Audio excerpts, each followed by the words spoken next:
Nous allons voir maintenant une petite astuce qui va vous permettre de replacer des textures sur une structure 3D qui est en mouvement. Donc bien sûr ici c'est un exemple de base.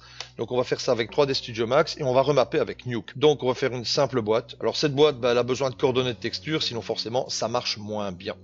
Donc dans modifier, je vais dans UV Unwrap. Je vais directement ici dans le menu d'édition de l'Unwrap.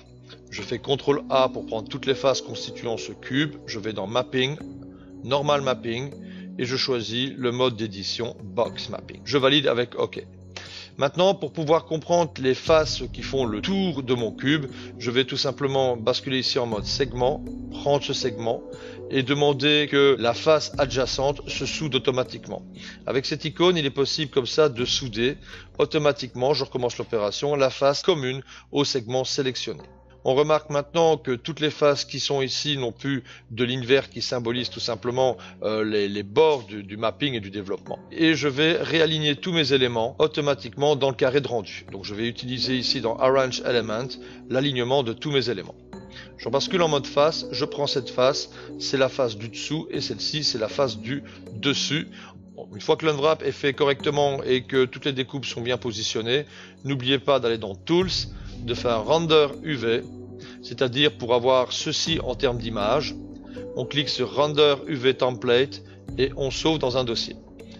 Ça va servir de référence de placement de mapping.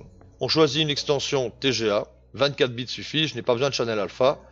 Ces coordonnées de mapping, je vais les sauver d'une manière très pragmatique, tout simplement en convertissant en polygone mon objet. Comme ça, les coordonnées de mapping sont encapsulées dans la géométrie. Très bien, je vais animer maintenant sur 50 frames cet objet, tout simplement en faisant une rotation. Pour faire le rendu, il faut un moteur de lancer de rayons.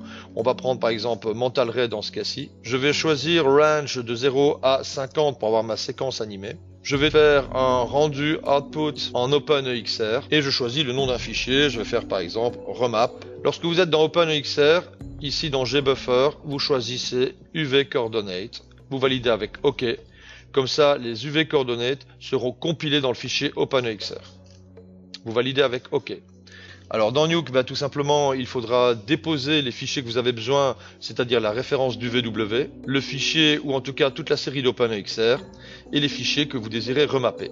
J'ai donc mon fichier de référence de placement de texture. Ma série qui est là est en OpenEXR et on retrouve les coordonnées de mapping.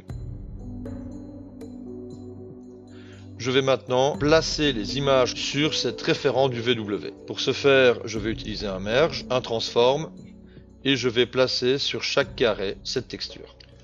Voici donc chaque image qui est en fait la même, dupliquée avec un simple CTRL-C, CTRL-V, replacée avec des transforms, qui vient recouvrir mon image de référence.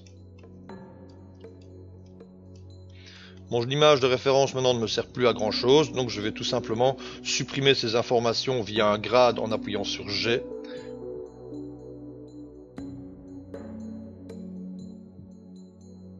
Maintenant, sur certaines phases, je vais replacer d'autres éléments. Donc je vais refaire un merge utilisant comme background mon travail. Et je vais replacer à l'avant certains composants pour faire un peu des autocollants différents sur les différentes phases de la boîte.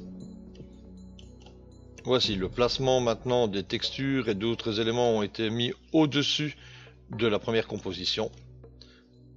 Et je reviens à ma vidéo. Je vais maintenant utiliser un nœud qui va me permettre de remapper. En fait, c'est STMap. Donc j'appuie sur Tab, je fais STMap. Et la source, c'est en fait le compositing final du mapping. Dans STMap, je choisis le channel de référence UV Coordinate. Et automatiquement ma boîte est remappée. Voici donc une approche de l'outil de replacement de texture avec un rendu 3D OpenEXR utilisant les informations sous pixels du VW.